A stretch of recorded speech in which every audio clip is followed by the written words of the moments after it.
네, 여러분 안녕하십니까? 올해 부산항의 물동량이 사상 최고 기록을 갈아치울 것으로 보입니다. 최근 수출입 동향 등 경제 사정이 시원치 않은데 왜 그런 걸까요? 바로 환적 화물 때문입니다. 그런데 이 환적 화물의 급증도 저가 공세 등 일시적인 착시 효과 때문이라고 합니다.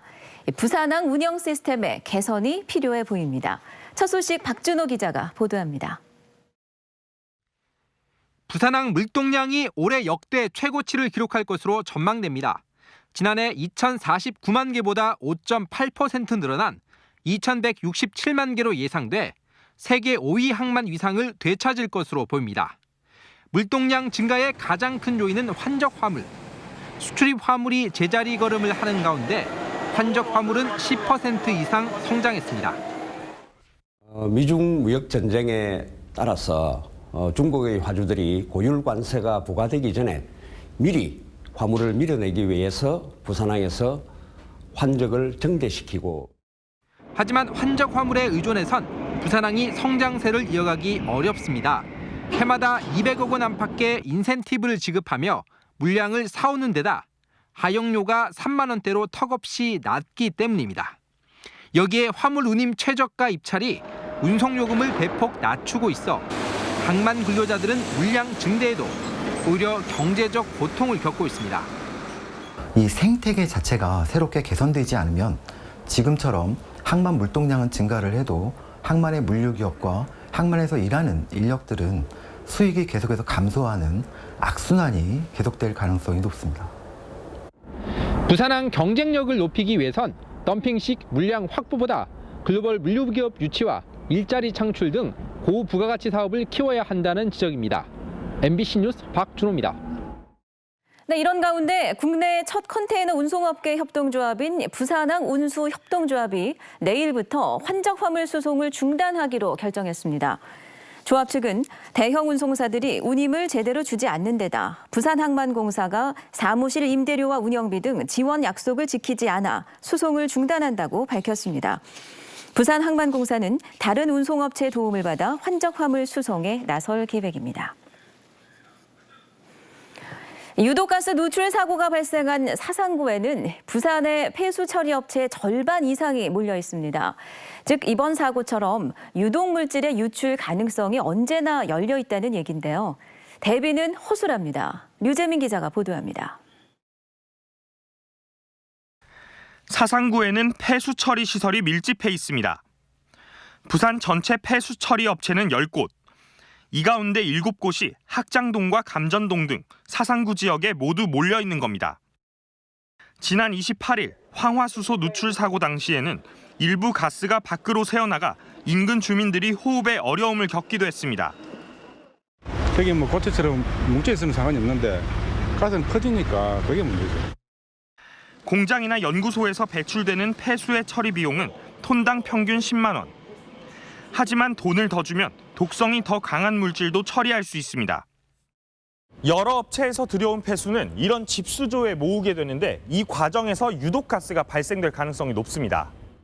그러나 법이 정한 규정이 없다 보니 정화시설을 제대로 갖추지 않아도 제재할 방법이 없고 작업자 보호장비 착용도 강제할 수 없습니다. 관할구청도 폐수의 오염도만 측정할 뿐 처리 과정에서 발생하는 유독가스는 관리하지 않습니다. 기준만 맞추면 바로 신규로 등록될 수 있는 등록 제도를 허가 제도로 바꾸어서 좀 더 엄격한 조건의 기술, 인력, 장비가 있어야 신규 진입이 가능하도록 환경부에 정책 건의할 계획입니다. 사상구 공장지대에서는 지난해 6월에도 이산화질소인 노란가스가 유출돼 대피 조치가 내려지기도 했습니다. 불과 1년 만에 또 비슷한 사고가 발생하면서 주민들의 불안감이 커지고 있습니다. MBC 뉴스 류재민입니다. 노인 인구가 많은 부산은 고령 운전자들의 사고도 끊이지 않고 있습니다. 부산시가 고령 운전자 교통사고를 줄이는 대책으로 면허증 반납을 시행하고 있는데요. 이게 반응이 좋다고 합니다. 김윤아 기자입니다. 차선 변경을 하던 승용차가 화물차와 부딪혀 차량 8대가 잇따라 충돌하고 후진하던 차량이 행인 3명을 들이받았습니다. 가해 운전자는 각각 74살, 80살로 모두 운전 미숙이 원인이었습니다. 한 70대 어르신이 운전면허 시험장에서 상담을 받습니다. 면허증을 반납하기 위해서입니다. 나이가 먹으면 판단력이 좀 늦어지거든. 많게도 그게 판단력이 그렇게 늦어지니까 사전에 사고 나기 전에 방지하는 게 낫겠다 싶어서.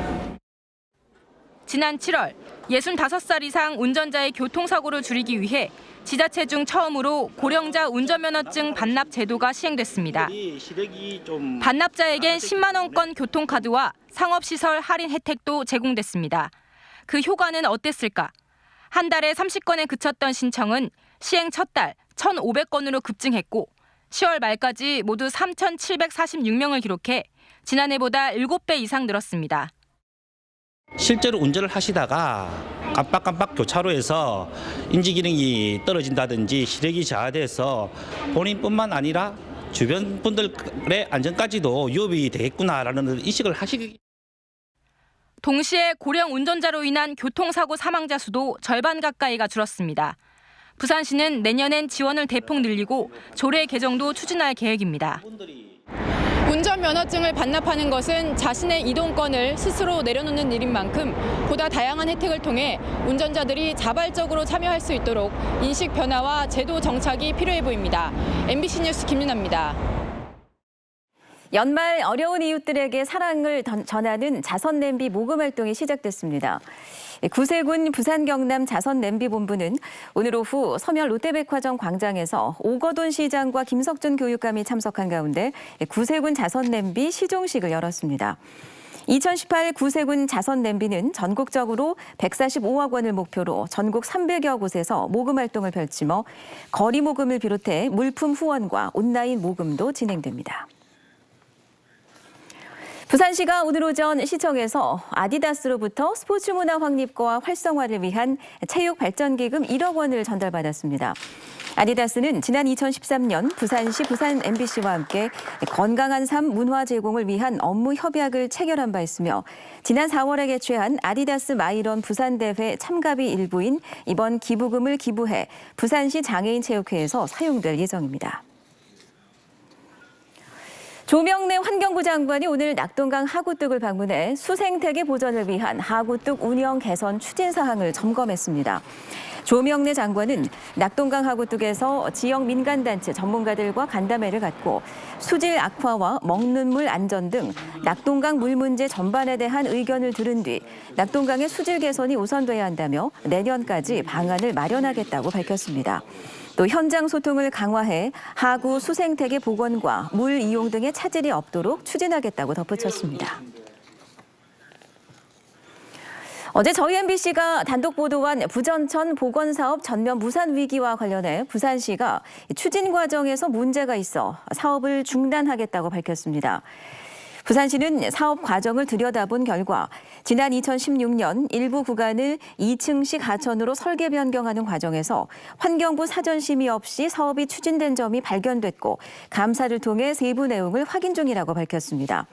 부전천 복원 사업은 490억 원 규모로 지난 2016년부터 추진돼 왔으나 환경부 기준에 맞지 않아 국비를 못 받게 되면서 무산 위기에 놓였습니다.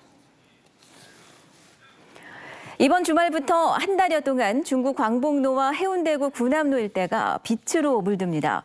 내일 저녁 7시 중구 시티스폿에서는 제10회 부산 크리스마스 문화축제 개막식이 열려 20m 높이의 메인트리에 불을 밝히고 37일 동안 거리가 화려한 조명으로 꾸며집니다.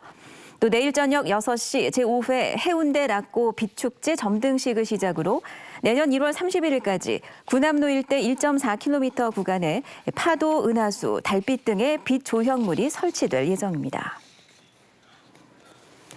프로축구 K리그2 부산 아이파크가 4년 만에 1부 리그 복귀를 목표로 내일 대전 시티즌과 플레이오프전을 치릅니다.